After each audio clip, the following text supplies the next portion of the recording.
Happy bank holiday, ladies and gentlemen. Manchester United drew 1-1 with Fulham yesterday. We got a lot to talk about.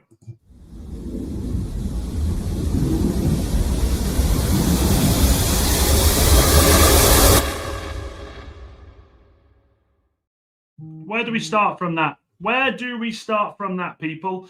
So much news to talk about. First and foremost, new setup. Not completely finished yet. We've got a lot more to do on it, but as it goes for today, I think it's bang on. So, look, we've got a lot to undress from yesterday. We've got the Bruno comments. We've also got the Amarim comments. We've got the conversation about Mainoo, and we also have, which is just frustration, more players that we're looking to try and get out of the club. But I hope everybody's had a phenomenal bank holiday Monday. It's been a hot one for me today. Mrs. Robertson isn't very well, so I've been doing bits for her. But anyway, yes, let's go through. So we've got Neil comes straight in and says United's midfield problem is just not Bruno, Casemiro, and Ugarte, not future Cobby have and Mount. Okay, fair enough. Thank you, Neil. Andy, good to see you, mate. He says we need a new midfielder to play with Cobby, and then Amarim will have to pick two number 10s between Brian, Cunha and Brian, plus the wingers need to cross the ball into Sesko and Chappie. Good to see you. Well, let's go straight into it. So straight away yesterday, here's my issue. This morning, I woke up. I was still so angry, so angry at the performance yesterday. I thought from all the good work that we did against Arsenal, where we looked really progressive on the ball, we looked hungry. I was feeling so much more positive about going into the game with Fulham. But then yesterday happened. And when I say yesterday happened, I mean it absolutely fell apart. The first 15 minutes, stunning. And when we look at the first 15 minutes in isolation, that is, I believe, how Amarim wants his team to play. The forward pushing, like pressing players down so that they don't have a minute to breathe on the ball, getting the ball back from the defence and just push it. I thought it was incredible. But I think he got it wrong. Catastrophically yesterday in so many levels. Now, I'll go through the comments he said a little later on, but first and foremost, I wanted to give you the stats on Bruno Fernandes. And Bruno Fernandes yesterday made one key pass the entire game. His pass percentage was 85%. Well, that's not hard to believe because we were just playing side to side. It was passing that way, and passing behind us. So it wasn't hard to see that. Made 2 tackles, 2 clearances, and 1 aerial battle won. We'll talk about the penalty. We'll talk about the rest of it. But first and foremost, what we have to discuss here is we have a midfielder here, a central midfielder who, for me, isn't a central midfielder. And I go back to the original problem that Manchester United seemed to face, and that is square pegs, round holes. Bruno Fernandes, unfortunately, is the biggest square peg in this team. The moments we've seen Bruno come alive, the moments we've seen Bruno take the game by the scruff of the neck, is when he plays in that 10 and he has that freedom to just move around, float around the forward positions. Yesterday, I saw too many opportunities where Fulham had the ball, and when they pick it up, there is a gap between the defence and between the midfield, and they exploited it. If you looked at Fulham's heat map yesterday in how they were progressing against Manchester United, it was simple. It was down the middle. And when you've got Iwobi coming out and saying, we knew if we just got through the midfield, there would be a gap between the defence and the ball, and the defenders like to jump. This was worrying. This shouldn't be coming through. Now, I think with Bruno, what we've seen for so long is Bruno Fernandes is the player that always gets the job done for Manchester United. You can rely on him to come up with moments of magic. He has had to do it more times than I care to remember on his own. But Bruno is not on his own anymore. There was too many moments yesterday where he's trying to do too much. Here's my concern. Now, we've all been in a job and we've all had to do something, and you go, oh my God, but I'm the best at this, right? So I'm just going to do it my way because nobody else does it like I do. We've all done it. Bruno has to remember now that he is not the only person that is tasked with creating. He is not the only person tasked with getting the ball in the back of the net. He is not the only person that is there at Manchester United to do the job. I do worry because I think at the moment, Amarim has put all of his eggs in the basket that Bruno will adapt into this central midfielder who will be able to pick the ball up from the defence, who will be able to be that deep lying playmaker, and it's going wrong. It's going wrong in so many ways. The best games I saw Bruno play in pre-season were when he was in the 10. I remember the first game against on the tour against West Ham. It was he and Cunha playing behind Rasmus. And I thought he was incredible. I thought the link-up play with Cunha was brilliant. And I thought, this is the Bruno we adore. At the moment, I don't think this is going to happen. I don't think that this is going to happen. And the other issue we have here is how long do we do this for? How long do we allow this test that we seem to be doing with Bruno Fernandes playing in that central midfielder role, and then either Ugarte or Casemiro, who, by the way, Casemiro yesterday I thought was abysmal. I thought he was abysmal. We had so many people coming at me saying, oh, against Arsenal, he was incredible in the first half. He's not the CDM that we're looking for. He's not the 6. Now, I actually worry. There's someone said a comment in the live stream yesterday. And by the way, massive shout out to Kev, who was on the live stream with me yesterday. I thought he come across extremely well. And we will be doing more together. And he's a big reason that the room's changed as it has. But we were talking yesterday and somebody put a comment saying, is Amarim picking the team he's picking to make a point to the owners? On the second game of the season, if you're doing that, then we have issues. If you're doing that to make a statement, we have issues. Now, in an ideal world, being there isn't going to start every game. We know that. But we do know that Bruno is going to play in that midfield 2 come hell or high water. And I go back to what I asked you all yesterday. Does Bruno have the potential to get another manager sacked? Does he have the potential here to be the defining characteristic of a manager getting sacked? Because all I can see at the moment from both games is that we have a Bruno-sized problem in our midfield. And I won't forget what this guy has done for us. I won't. This guy has been incredible. He's come at a time. I wish he'd have come at a time where we were more successful. But I can't see it. Now, we take away from the performance yesterday. We take away from the crazy performance. Then we go to the penalty miss. The penalty miss, who, when he come out after the game, had the nerve to say, well, the referee bumping into me didn't apologise to me and it put me off my usual routine. Well, Bruno, you didn't do your usual routine. We all know that Bruno does the run, hop, skip, bang. Yesterday, he hit that ball like he was angry at it. Is there too much going on in Bruno Fernandes' mind at the moment? We don't know. And we won't know yet. We won't know because the transfer window is still open. There are talks that the Saudis have come back in for him. Is that playing on his mind? If I'm Manchester United at the moment, I'm concerned. That penalty, man. That penalty was absolutely disgraceful. That is not the way that Bruno Fernandes hits a ball. It just absolutely baffled me. Amarim said after the game that the penalty miss was down to nerves. Bruno has, and I quote, has so much responsibility with him. He was thinking in the past. I don't think so at all. And actually, I'd go as far as to say now with Bruno after the penalty miss, because he wasn't great before it, but after the penalty miss, his head had gone. 2 minutes afterwards, he gets caught dwelling on the ball. He's carrying the ball, bang, Fulham nick it off him, and off they go. Good managers have the balls to take off a player when they're hurting the team. Yesterday, I think Bruno hurt the team. I think his head went and he hurt the team. And I was absolutely gutted for Mason Mount yesterday. Mason Mount gets taken off, and I thought Mason Mount was twice the player that Bruno was. I really did. Let's go through some of these comments. I'm not ignoring you, I promise. Kev says nice shirts. Thank you very much, Kev. And yes, honestly, guys, as I said, make sure you give Kev some love. I thought you did really well yesterday on the watch along. And make sure you're liking and subscribing. If you're new, by the way, we are still climbing, and it is all because of you fantastic people. We've changed the way we do it. We have gone to 6:30 live streaming now. Changed the room up a little bit. It's these little things, they're coming bit by bit. Wahaha, good evening, my man. I hope you're well. And Steve-O, good to see you. Steve says, United's defence didn't play as high up as they did against Arsenal. Too big a distance. Yeah, I hear you. I hear you, Steve. I hear you. I don't think it's on the defence yesterday. I don't think the defence did much wrong. I think the back three, again, did their job. I think it was more a case of that gap between the two. And again, I talk about the midfield having that on their shoulders. They have to understand that if you're playing a midfield 2, you are going to need to be closer to the defence. So bad. Bruno is not. Yeah, Bruno is a 10, and so is Ahmad. We'll talk about Ahmad shortly. Gary Neville had a better record at Valencia, says Niche Fan, over 28 games than Amarim at United. Gary was branded the worst manager ever. What does that make Amarim? Thomas Frank back-to-back wins. Sack him now. He's not making it easy for himself.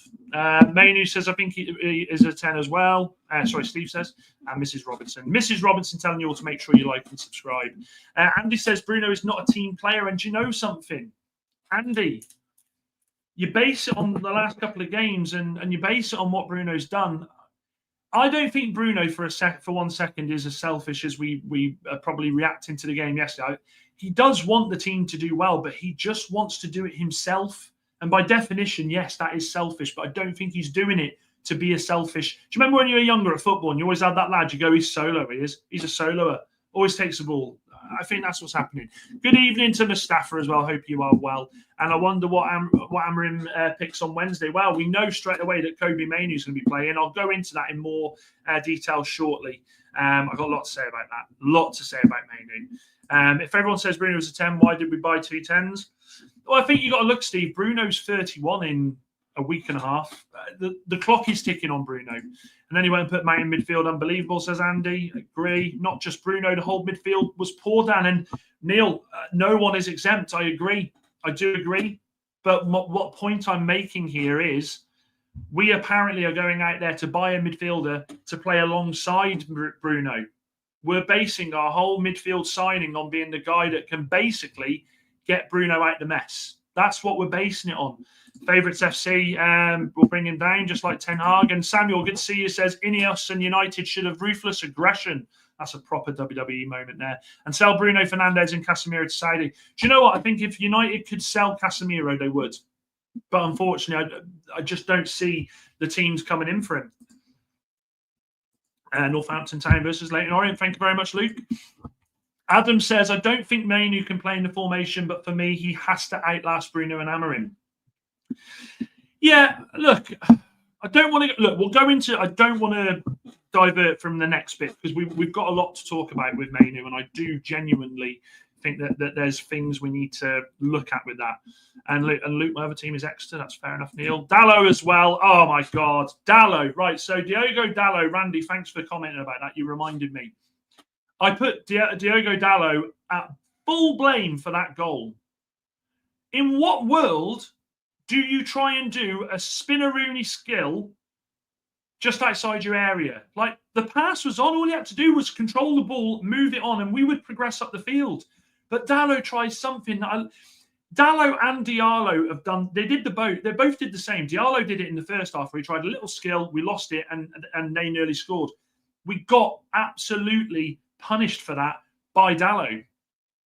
Now, at the moment, I don't know what's happening with this right wing-back situation, but if you're asking me my honest opinion with Diallo, I don't think Diallo's the right wing-back. I don't. Now, maybe he'll grow into it, and maybe as the season goes on, we'll see him and we'll go, actually, he's getting it now. But at the moment, I don't think he's it, and I worry about Dallo at that right wing-back position as well. So many issues. Yes, Nave, good to see you, bruh. Diego Dallo should join Atletico Madrid. I don't think they're in for him, are they? Shane says we'll miss you on the race for Europe. We ain't going to be on race for you. I'm not going to be on there for a couple of years at this rate. Amarim said it's Bruno versus Mainoo, so expecting Mainoo will go, says Andy. Ugh, honestly. And one midfielder is not enough. We need 2. I agree. I'm officially. Oh, right then. So here we go. Niche fan. I'm officially Amarim out. I've seen enough. He's completely out of his depth. I do want to talk about. We'll go on to Amarim in a second. 3 proverbial did hit the fan. Dan, V, sorry, I know what you mean now. With respect, Fulham are a mid-table team, and we drew. Enough said. I don't think that was the strongest Fulham team either. Dallo and Fernandes is going to have Amarim sacked if we don't stop picking these Portuguese players, and Diogo Dallo should rejoin FC Porto. Worried about the width, not getting the ball into the box for Sesko, he could end up like Rasmus. Well, let's go on to Amarim. Because there are a few things with Amarim here. So Amarim, after the game, was quoted saying that the team needs to grow up, okay? He said, I think we scored the goal and then we forgot how to play. We need to win. We want to win so badly, and that is a good feeling. We scored a goal and everyone on the pitch was thinking, let's hold on to the advantage and try and win the game. So I'm going to pick apart that bit. Amarim, you are the manager. Yes, you're not on the pitch playing football, but you should, as a manager, if you're feeling this after the game and you said you've seen this during the game, you should be able to impact this. I do agree that Manchester United have this habit of absolutely shitting the bed. That's my one swear word. I do think they have that habit because we are so used to losing at the moment, so used to giving away leads at the moment that when we score a goal, our instant reaction is, right, we need to shore up. We scored the goal yesterday, and I said to Kev, and if you watch it back, straight away, Dorgu and Dalot dropped right back, and we were a 5-2-2. Well, you're not going to be progressive. Manchester United, instead of resting on their laurels yesterday after scoring that goal, should have gone straight back up the other end and tried to get the second. Now, we've brought these players in, Sesko. We've brought Brian, who is struggling at the moment, I will say that. And we've also got Cunha, again, I absolutely adore that lad. We've brought players in to stop this and to try and add to goals. But Amarim yesterday picked a team for me that was waving the white flag before we'd even started. Be in there. I've never seen a goalkeeper so panicky when a cross comes into the box in my life. Every time the ball was played across, he was nowhere near it. He's flapping, and by the time he's even realised where he is, he's looking behind him because the ball's gone past. Goalkeeper is a massive issue because at the moment, and actually Fulham, I think Fulham made a massive error yesterday. Fulham had how many corners and couldn't convert the corners? That is bread and butter playing Manchester United at this point. Regardless of how, if you're playing Manchester United, stick 2 people on the keeper. He ain't getting anywhere near it. And because of the way he is, the referees aren't buying it with him. The referees almost already know that he is going to try and drop to the floor and try and claim a foul. So I just feel like Manchester United are too easy to play against when it comes to corners. I genuinely do. There were so many issues, starting with that front 3 again yesterday. Now, again, the first 10 minutes, I could have had egg on my face because we could have easily scored 2 or 3 in the first 10. We had Cunha getting played through from a long ball, great first touch. Leno makes a decent save. And then, of course, we had the Cunha turn spin and he hits the post. So, yeah, we could have been 2-0 up and we could have then maybe got hold of the game. And then you sat there going, well, you sat there the next day saying, well, we've had a good game. We've got the 3 points. But Manchester United at the moment just can't seem to put the ball in the back of the net. Now, Sesko gets brought on the 55th minute yesterday. And that substitution was wrong. That was wrong. If it was me, I'd have made the substitutions at halftime. I'd have made such a statement. I'd have took Bruno off, and I'd have pushed Sesko up there. Sesko at the moment, we're not even playing to his strengths. How many crosses went into the box for him? The only time Sesko was involved in an attacking play was when we had a corner. Sesko at the moment will be sat there thinking, what have I done here? Why have I come here? I just don't know. I think the substitutions he did yesterday were wrong on so many levels. Ugarte coming on, he makes one swazzy pass, but then you sit there and you go, what does this guy actually bring to the team? I thought Dalot coming on for Diallo was the wrong choice. I would have kept Diallo on because you have that attacking impetus. I thought bring the 2 subs at the end, which were 1-1. The 2 subs he made for me was the white flag again. Bringing Heaven on and bringing Maguire on. Yeah, okay, Maguire adds that bit for a corner. But I don't see where his logic is. I just don't see where his logic is. He has at the moment, for me, I think a massive issue with Kobbie Mainoo. I just can't put my finger on what else it would be. When he comes out, and again, I'll quote him again. This is a direct quote from Amarim. He says that Kobbie Mainoo has to compete with Bruno Fernandes for a place in the team. Now, at first, I sat there and I said, you know something? Yeah, fair play. Fair play. Yeah, you do have to compete. Nothing is given. Nothing is given. But there is no chance Kobbie Mainoo is getting in ahead of Bruno unless it's cup games. Kobbie Mainoo will play against Grimsby. Because we won't play Bruno in that game. That, to me, is signing his death certificate at Manchester United. Because either he has this agreement with Ruben Amarim that this season is going to be Bruno's last season, I think, and then you'll play ahead of him, you'll play there when he goes, or he's just literally said to this poor kid getting against him, Bruno Fernandes, who I've made that position for, who has scored countless goals, who is a United hero here, he's the captain. You getting ahead of him. Kobbie Mainoo is on a hide into nothing at the moment. Kobbie Mainoo has no chance of breaking into that team with Bruno there. And I just think it's a lazy thing to say, but I think at the moment, it's not looking good. It's looking like this guy could go. It's looking like this kid could go somewhere, get minutes, and be an incredible footballer. But because we're all behind Ruben Amarim at the moment, because we're still singing the song about Ruben, we'll go, oh, well, no one's bigger than the team. And I agree, no one is bigger than the team. I agree. But we're not looking at a Garnacho situation here. We're not looking at a Sancho situation here. We're looking at a Manchester lad who has shown his quality more than one occasion. He's shown it so many times what he can do when he's played. And what we're doing, we're hanging him out to dry. We're leaving him. This kid hasn't played a single minute of Premier League football this season, but Ugarte has. Casemiro has. And if you want me to be honest, that makes me angry. It infuriates me. Absolutely infuriates me. I've said that I won't be Amarim out yet. I've said that. I'll back him. I'll give him chance. But at the moment, I'll tell you what Ruben Amarim is doing to me as a football fan of Manchester United.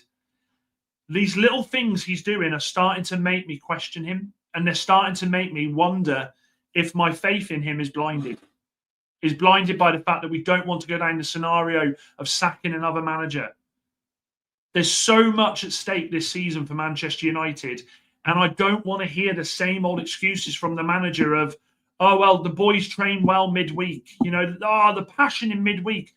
I could not give a flying fudge about what we do midweek. I couldn't care less. All I'm interested about is him putting a team out there on a Saturday afternoon or a Sunday afternoon that can compete. And at the moment, the selections he's making, the people he's not playing, are having a big effect on Manchester United. Big effect. Let's go through some of these comments before we carry on with Mainoo. Xavier says, good evening, sir. Amarim is using players in the wrong position. Bruno, Mount and Ahmed are playing in the wrong position, and the system is not good for our players. Let the coach change. The coach won't change it, though, Xavier. I appreciate the comment, my friend. I really do. Make sure you smash a like on the video as well. The elephant in the room is Bruno is bigger than Amarim. He won't drop him. Niche fan, you come across sometimes with some wild takes, my friend. Some wild takes. But that take there about Bruno being bigger than Amarim, can you say it's completely wrong? I can't. Andy says right wing back is a problem, so a goalkeeper and a midfielder. And can't believe goal stood. Lenny Yoro pushed Fulham players in the back. I think with that, Neil, I think the way they're working out is it comes slightly after the moment of the foul. I think it's a timeline thing where because of the foul, I don't know. Look, the rules change every week, don't they? The goalkeeper is another issue at Man United. Signed Le Mans in the midfield. Couldn't agree more. And Blowy, welcome, Blowy, says, I wouldn't blame Bruno on anything. He has done so much for our team, but Amarim should learn to sub Bruno off, even if he's the captain. And Blowy, do you know something? I applaud that. I'm not going to sit here and blame all of our shortcomings on Bruno Fernandes because he is a player. Yeah, does he want to play every game? Of course he does. And he's had an incredibly brilliant fitness record for Manchester United. But there comes a time where a manager has to pull players away from the game, has to take them off for the good of the team. And can you honestly sit there and say that yesterday, Bruno staying on the field was good for the team? It wasn't. Yes, there's been moments where he's pulled us out, back from the dead. Yeah, of course there is. But that's not the way Manchester United are wanting to be looked at anymore. We are wanting to be seen as a team that can do it as a group of players, as a collective. Bruno at the moment has just the look of me as, well, if you don't play me, I'll take my ball and I'll go home. We've brought Cunha and Brian in to be the creativity for us. But yet again, yesterday, the ball always has to go through Bruno. Honestly, it's a team game, man. It's a team game. Nishvan says, to make the system work, we need Belabor and Mainoo in the midfield, Le Mans, and a specialist right wing back. Well, we're not going to be able to do all that in one, though, are we? And Neil agrees. We can't sell Mainoo for two reasons. Bruno is 31 and Amarim, I think, will be gone by Christmas, says Adam. I mean, Jesus Christ. Who knows? There's a few people starting to question Amarim now, and you can't blame them. You can't blame them. I was having a coffee with Kev this morning, and Kev, to be fair to him, is a lot more level-headed than me. I'm very emotional as a football fan. And you'll see this as the season rolls on. You'll see this in the watch-alongs. You'll see this in reactions. And on the face of it, look, we didn't lose yesterday, and I appreciate that. We didn't lose. But We need to be picking points up before we play Manchester City and Chelsea. Then we play, I believe it's Sunderland. Is it Sunderland? And then, or is it Brighton? Sunderland. And then the week after, we've got Liverpool away. There is a real situation here where Manchester United, after the first 10 games, could be on 9 points. 8 or 9 points. It's not good. And the way that we're being set up at the moment, the way that we are still gambling on Bruno, is a big part to play in that. Savia says Mainoo is a midfielder who can play number 8, not Bruno. Bruno is a 10. Bruno is a 10, so why did we buy Brian? So we will just have to fit him into the system. It's a good comment. Amarim just needs to be sacked. Let's just get it done ASAP. He doesn't even know how to make impactful substitutions, says Niche Fan. I'm losing faith to Amarim. Not 29 games, 28 points. Jesus. Can't play Bruno as a 10 or a sub for Brian and play Mainoo and Ugarte in the midfield. We just haven't got another midfield partnership, says Steve. And Dorgo is so inconsistent as well. Sometimes he looks amazing and then he goes all over the place. Do you know something? Dorgo yesterday was appalling. First 10 minutes, brilliant. I thought Dorgo was nervous. I thought the whole team were. Nervous. Bruno hasn't got any creativity as an 8. We've all seen that. I agree. Andy says, with Cunha and Bruno and Brian in the team, why can't Bruno just play in his position? I don't know. The thing is, Bruno wants to play 10, doesn't he? Bruno is doing a favor. I think Bruno in his mind is saying, well, I'm doing United a favour. I'm going to drop back there, but don't you dare drop me. If I'm doing this for you, I play regardless, week in, week out, and that can't work. We can't do that.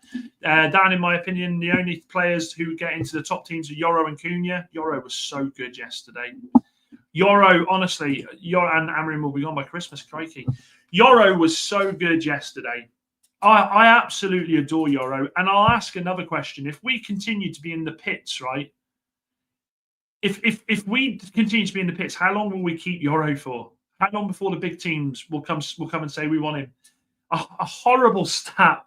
I was talking to Kev about this, and Kev was stunned.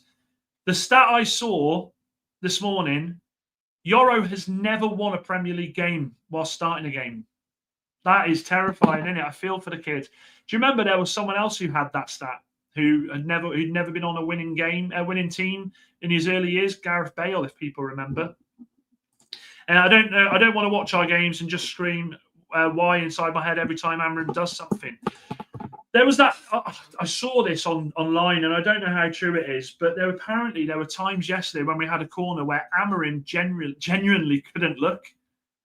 When some players, when there's a penalty, they look away. Apparently, Amarim's doing the same. But let's go back to Mainoo a second, because with this situation of him not getting another minute, the stories start. Of course, they were going to start. So, on the back of Ruben Amarim telling Kobe Mainoo he has to compete with Bruno, he also said he is fighting for the position now with Bruno, so he just needs to fight for the position with Bruno in training, like it should be at Manchester United. I disagree with that, Amarim. I disagree highly. After yesterday's showing, Bruno now he's had his chance in 2 games. He should be dropped, and you should be putting Mainoo in. And you know what? If it doesn't work with Mainoo, then you can bring Bruno back in. But that is absolute horse crap. I saw an interesting article today, and it said that Mainoo has 3 options, and I thought this is so true. Try and replace Bruno. Wait, hoping that Amarim fails and United change managers, or consider leaving his club. Imagine those being your only options at the moment for Manchester United. Imagine that. Terrifying. And at the moment, fans, I think we'd all agree, the latter is more than likely the one that's going to happen.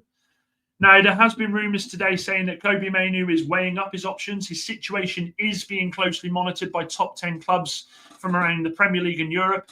There are plenty of clubs out there who are in a better state than Manchester United that would happily take this kid on their books.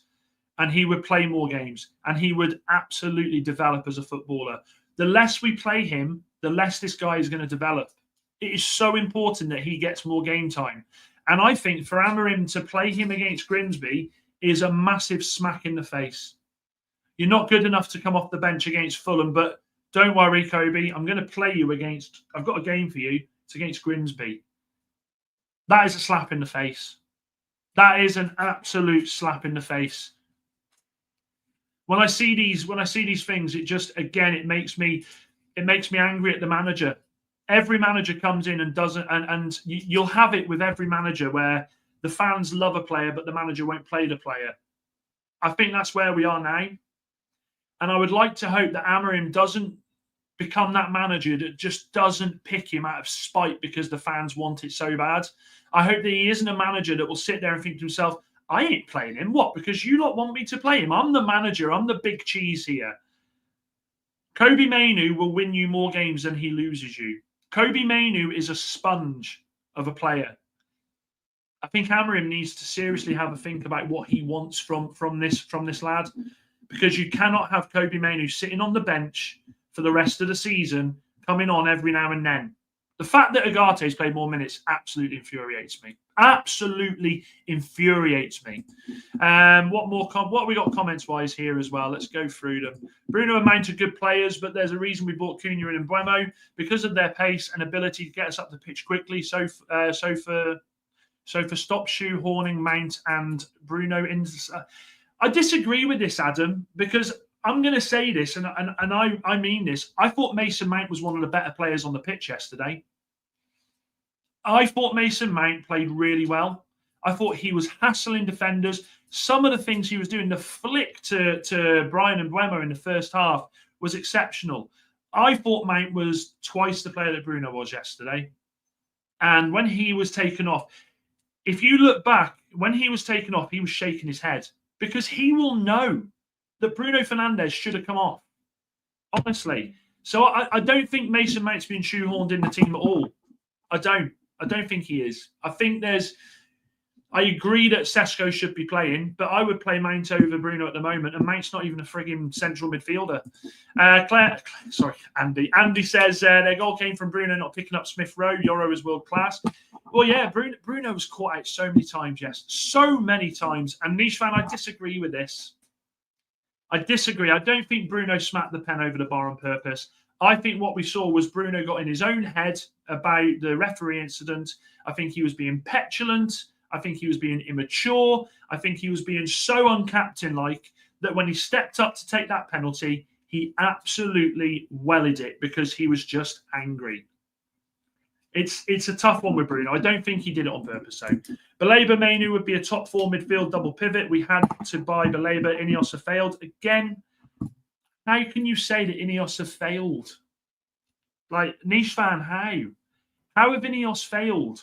We've got a group of players on the books that we can't get rid of, that Inos are trying to get rid of, but they can't because of the wages they were put on by the previous regime. I don't put the Baleba failure on Inos. We haven't got the money. Some reports say we've got it on the credit card we can use. Others say we have to sell. I think the Baleba deal would have been a lot more easier to do if we'd managed to get rid of some of these scumbags that are still in the team. But unfortunately, these scumbags, whereas United are trying to get results, are sat there on their arses doing absolutely nothing, trying to push through moves to clubs that make sense for them. I genuinely don't think it's Ineos's fault. I don't put the blame on Ineos. I don't. Where the heck is Xerxes fitting in all this as well? Another one we don't need. Steve, don't say that with Wahaha around. Wahaha absolutely loves him. I think Mainoo would play in the side every week if we played a double six. I worry about his recovery pace to pay his name. Again, no, Adam. Bruno's recovery pace is shite. Bruno, so many times yesterday, it looked like a rabbit in the headlights situation. Still, if he does very well, it may force Amarim to play him in the league. I don't think it will. Wahaha, I don't. I honestly don't. We all hate he didn't get any minutes, but anytime he gets is good right now. But look, okay, let me ask, I'll put it in the chat. Let me put it in the chat. Let me put this in the chat.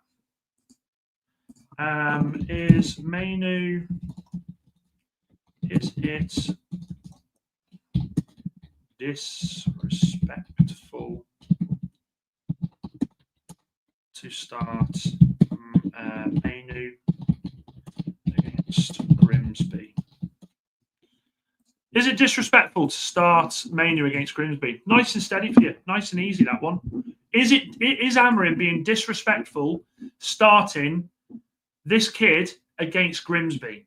When you are seeing players like Casemiro get so many minutes, when you see players like Ugarte getting so many minutes, because I think it's the ultimate disrespect. I do. Why is it the supporters can see what's wrong with the team, but the manager can't? Because he's too close to it. An outside eye never hurts. Amarim has always had the look of me of someone that if he thinks something, his mind won't be changed. And that's what we're seeing here with team selection. Anybody in the world yesterday, when that selection, I don't think it, right, if I'm wrong, I'm wrong. But if anybody on here in the chat, when that team was released yesterday, sat there and went, get in, that's the team. Get in there. We're playing the front three like that again. Oh, we got Bruno and Casemiro. Fantastic. No United fan yesterday when they saw that team went smashing it. I tell you what I did. I went, Kev, he's done it again. He's done it again, Kev. That was my reaction with a few expletives. I think we need to see what happens in the next 5 games, says Chappie. It's early days. Okay, and do you know something, Chappie? Let's have a look. Man United, next 5 games. Let's have a look at their next 5 games. I'll bring them up. I'm not going to have the Grimsby one in there because I don't think it's right to. So United's next 5 games in the league are Burnley at home, which you'd expect we do well there. City away, Chelsea at home, Brentford away, and then Sunderland at home. 1, 2, 3, 4, 5. Lads, at the moment, out of those fixtures, I see us getting 6 points. I legitimately see us getting 6 points. I said we'd get 7 out of the first 5. I don't see where I think we get 3 points against Burnley. Well, that puts us on 4. Then it's a win from either City or Chelsea. The difference is, okay, let's flip it. Manchester United seem to turn up against the big teams. We did against Arsenal. We've done it in the past. Are we looking at this wrong? Do we go and beat Burnley? And then because the players are up for it, they don't want to look like they're struggling. Do they then go and put the performance in against City, get a point? Go and put the performance in against Chelsea and get the win? It begs the question. Kev said Bruno didn't look right all right. Yeah. Bruno didn't look right from kickoff. Bruno didn't look right from kickoff. I think his head's all over the place. We could have sold Bruno to Saudi. We'd have had the money to buy the Labour. Niche fan, you're spot on there. But again, I don't think Bruno wanted to go. And I think Amarim wanted to keep him. Ed says Bruno is dreadful. No, it isn't. What are you on about? What is disrespectful to Mainoo is not giving him a chance when Bruno is stinking up the place. And it is. That is disrespectful. But I think he's been disrespectful to him already.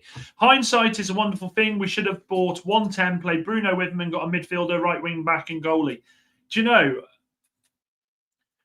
Okay, let's look at it this way. If Manchester United in the pre-season, if we'd have said, you know what, we're cutting our losses, we're not going for Brian now, stop it. It takes too long. We're going to play Bruno and Cunha in that 10, and then we're going to bring a midfielder in. Do you think that would have had a better impact on Manchester United as a team? Shoulda, woulda, coulda. Shoulda, woulda, coulda. How's this vote going? Let's have a quick look. 55% of you are saying it's not disrespectful to start Mainoo against Grimsby. I think it is. I disagree with you, chap. I honestly disagree with the 55%. I genuinely think it's disrespectful. This lad hasn't gone on the pitch in the last 2 games. Hasn't got a single minute. But he'll get his chance against Grimsby. And so do you honestly think if Kobe Mainoo, right, on Wednesday, gets 3 assists or gets 2 assists, scores a goal against Grimsby, do you honestly think that will oust Bruno from the team? I can tell you straight now, guys, it won't. Amarim won't start him because of a decent performance against Grimsby. You give the lad the chances in the games against tougher opposition. That is where he shows what he can do. I think he's being disrespectful. I do. Absolutely disrespectful. It's disgusting. Quite frankly, Kobe Mainoo is one of our most beautifully cultured footballers. A complete slap in the face, I agree.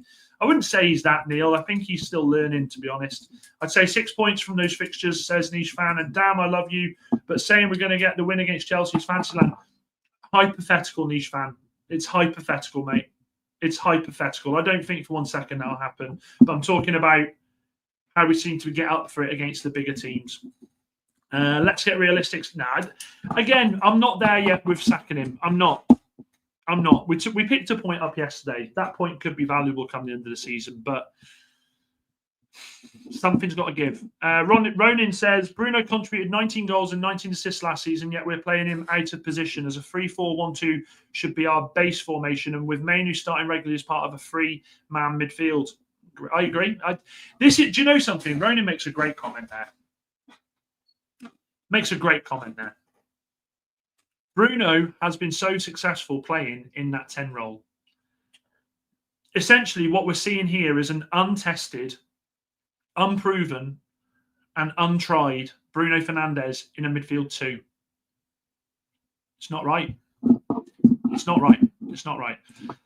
Bruno's the problem, says Andy. Wahaha says, I don't think playing him against Grimsby can be respectful, but to be sat there and watching Bruno's shite show and not getting the chances, it's tomato. I can agree with that side of it, Wahaha. But I just think for myself, why play a midfielder? Why play Mainoo against Grimsby when he knows he could score a hat trick against Grimsby and he will still not be picked above Bruno?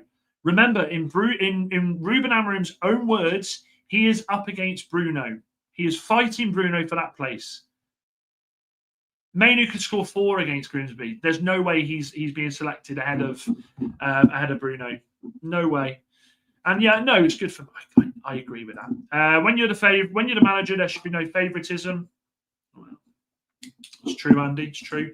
Amarim is the manager. If he's too weak to sub Bruno, then he shouldn't be the manager. His choice of formation over performance will get him the sack. Hardest league in the world, and need more than that with a formation. I agree with this. I agree. Amarim's going to get time from me. He is. He absolutely is. I just still feel like there is so much naivety to Amarim in the Premier League. I just still think there's so much naivety in the decisions he makes and the comments he makes. Now, you could say about him, to be fair, he never got this many interviews in Portugal, but this is the Premier League. It's the most watched league in the world. You're going to get interviewed. So there are questions that he needs to answer, and he needs to do it with the team he picks. I mean, let's be honest. Is Sesko really going to start against Grimsby? Are we going to start? Potentially, but are we going to start Sesko against Grimsby? I don't know, man. If we lose or draw against Grimsby, Dan, the fan base will go crazy. We better not lose. I agree. There's a lot of hardened fans backing Amarim, but if we lose against Grimsby, questions will be asked. They will. Good to see you, Z. Hope you're well, says there. The fan base is very toxic. He doesn't want to change. Sometimes changing the formation is important. We need results ASAP. He has got players in that team with the formation he's currently playing that could absolutely deliver in a different formation. I would absolutely go back to the 4-2-3-1. 4-2-3-1 would absolutely be the one for me. You play Dallo at right back, you play Dorgu at left back, or Luke Shaw at left back. You'd have your centre-backs at the moment, which would probably be De Ligt and Yoro. Then you would go into two-man midfield. You'd have, for me, Mainoo and Casemiro. I wouldn't start Ugarte as much as I think Casemiro's past it. And then the front three, you would have Cunha on the left, Brian on the right, and you'd have Bruno in the 10 with Sesko up top. It's that simple. That team would perform. It would. The problem would be when the players turn against him. I don't think the players will turn against him, Andy. I think they're terrified to because he's got so much backing from the board. I don't see it. Other than Bruno and Sesko, maybe we shouldn't change the team at all against Grimsby. They need to build momentum, belief, and confidence. A good win could make a difference for the league. Yeah, I can see that. Big up to you, Z. Always love, mate. Always love. Thomas Frank having no issues at Spurs, changing tactics and formation. Easy peasy. I don't know. He bottled it against Paris Saint-Germain, didn't he, Steve-O? It's a systematic issue. Clearly, these players can't play the system. And Z, I think you're right. I do. The other thing for me, right, is I will change my mind slightly once we see a different goalkeeper in goal and we see Sesko playing up top. I want to see us do that. We've not even spoke about Onana. Like, I think the writing's on the wall for Onana. The fact that he is willing to play Binder, who is absolutely abysmal, over him, says to me that we are at the end. We are seeing the end game with Onana. And Onana's missed 2 games. He's been fit for the 2. Do I think Onana would have done better yesterday? I have to say yes, I do. I think Onana, at least with corners, he will come out and fly out and try it. And you know with Onana, if he doesn't get there, he's taking someone with him. I don't think being there's the answer. And if he, again, I'll go back to what I said before, if he's playing chicken with the owners and saying, well, I'm going to play them, either sort it out or I'll play them, then he'll lose his job. It would show maturity for Amarim to move to 4-3-3. It would. Maybe Amarim can only manage one tactic. Would explain a lot, says Chappie. Yeah. Well, yeah, there is. That is a great comment. Can Amarim only play that one formation? I heard, who was it? I heard, God, someone said, and it resonated with me. The best managers stick to their formation. They stick to their formation and it works. Sir Alex Ferguson was famed for 4-4-2. Then we went to 4-4-3. Sir Alex Ferguson was so adept at changing and identifying where the team was going wrong in certain games. We don't have that at the moment. All we have is that is the formation, and the players are going to get it whether they like it or not. It will be the downfall. It will be the downfall of him. Gyökeres is playing. Why not Sesko? Agree with this as well. Sesko had more of a pre-season than Gyökeres. Gyökeres was on the beach in Magaluf up until the start of August. Do you know what I mean? And Andy says, you're right, down 4-2-3-1 would be great. I agree. If I'm Amarim, I'm looking at how Liverpool are setting up and just copying it. So simple. He'd never do that, though, would he? He'd never do that. I could talk about the issues all day, guys, but we have other news that I will run through. So some more news. Today, it seems like Real Betis and Manchester United are meeting to discuss Antony. And I'm going to be honest with you, this infuriates me because it just looks like he is going to get his own way here. It looks like it's going to be a loan with an obligation to buy. It wouldn't surprise me if Betis even goes far to say, look, you know how we couldn't afford to buy him?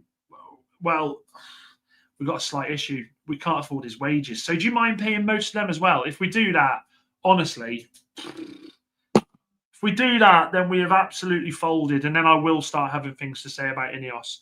I will start having things to say about it. United here should absolutely, like I've said to you a couple of days ago, and I stand by this, we should go out there, buy the midfielder, bring in Le Mans as goalkeeper, and then say to these players with their agents, you can see we've brought the players in. We don't need to sell you.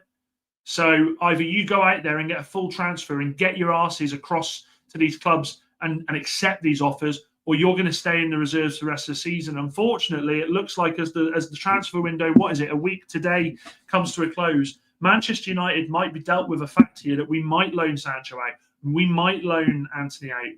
So many issues at this point with how we've been able to get rid of these players that it's actually soul destroying. The other news as well is Rasmus Højlund is set for a season-long loan to Napoli, costing around 4 million in loan fees.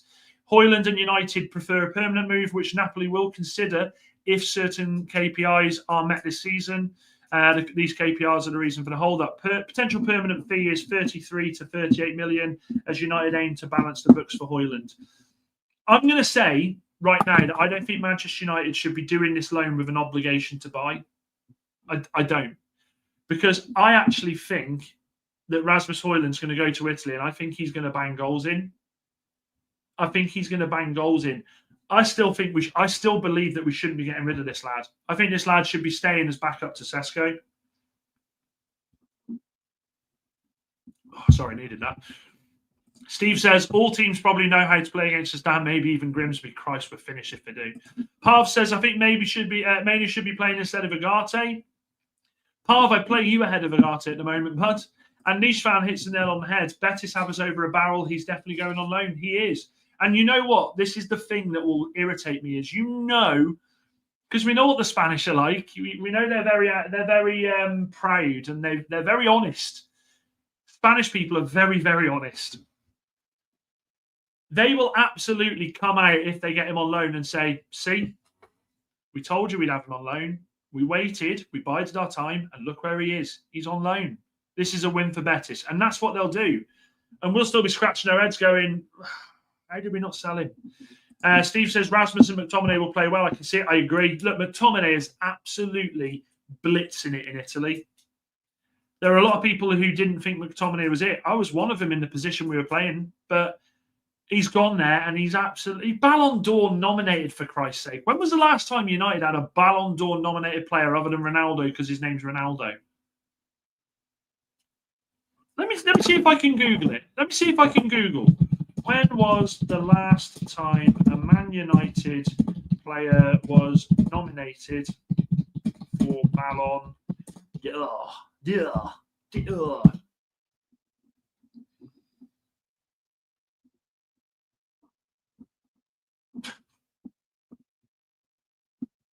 Cristiano Ronaldo in 2021. It's Cristiano Ronaldo in 2021. If that doesn't tell you how bad it is how bad we've been over the past few years, I don't know what to tell you. Rasmus does not want to be here anymore after the way he's been treated. I disagree with that, niche fan. I think if Rasmus was given the choice tomorrow, right, you're going to stay and you may force your way in, or you've got to go. I think he wants to stay. He wants to stay. Ronan says, hope Amarim takes a page from Xabi Alonso's book, who used to use the 3-5-2 so effectively at Leverkusen to make his team versatile and adapt in all phases of play. Adaptability is key to surviving the Premier League. Yeah, I agree. Randy says Man United is a lending club, not a selling club. Honestly, United may as well be renamed Very. We'll lend you. We'll lend you these players. We'll lend you them. Look, they can't help our team, but why don't you have them? See if they can help your team. See if you can get a tune out of them. Niche fans, right? CR7. Manchester, yeah, and as I just said there with Randy. And Andy says, what makes me sad is after 2 weeks, it's been up and down, so draining. Honestly, it feels like we've had 6 months of the season and we're on a second game. It's just, there's so much wrong with Manchester United at the moment. And completely disagree, Dan. There's only so much you can disrespect a person until they won't do it. They don't want anything to do with you anymore. You can disagree, niche fan. That's why we do this. That's why this community does this. We do this because we disagree, we agree, but I think he'd happily stay. I do. Let's see if there's any news as well. No, nothing.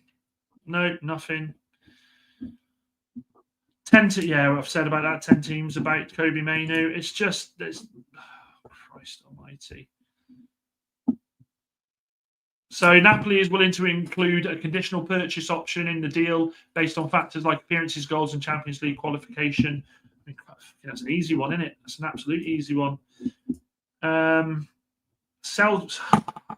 just don't see it, guys. I don't see us selling Bruno Fernandes.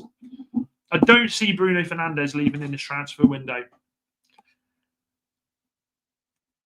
There's two ways of looking at it. Look, I've hammered Bruno today. I have absolutely hammered Bruno today. But then I will stick up for Bruno in the sense he's not a midfielder. He is a 10. And I think that is, as much as we can throw our disgust at the way he's played, I think we have to come to terms with the fact that he is only a number 10. He's not a midfielder. He's not the guy that's going to go out there and change things for us. There's so much more that needs doing with him. And guys, make sure you're hitting the like button as well. I forgot to say, hit the like button and hit the subscribe button for me. It definitely helps. It's where's the chat gone? I don't know where the chat's gone there. It definitely helps us. We are trying to get this channel growing as best as we can. And let me know what you think about the new start time. I think the 6:30 time will help. I think we'll start to, especially with the games that we're going to have coming on this season, we want to be able to watch the games, and it's better for me as well, getting in after work and coming straight up fresh with everything on my mind there. Also, remember I said Garnacho is put back into the team after he apologises to Amarim. It's definitely going to happen. Niche fan, honestly, get off that boat. Get off that boat.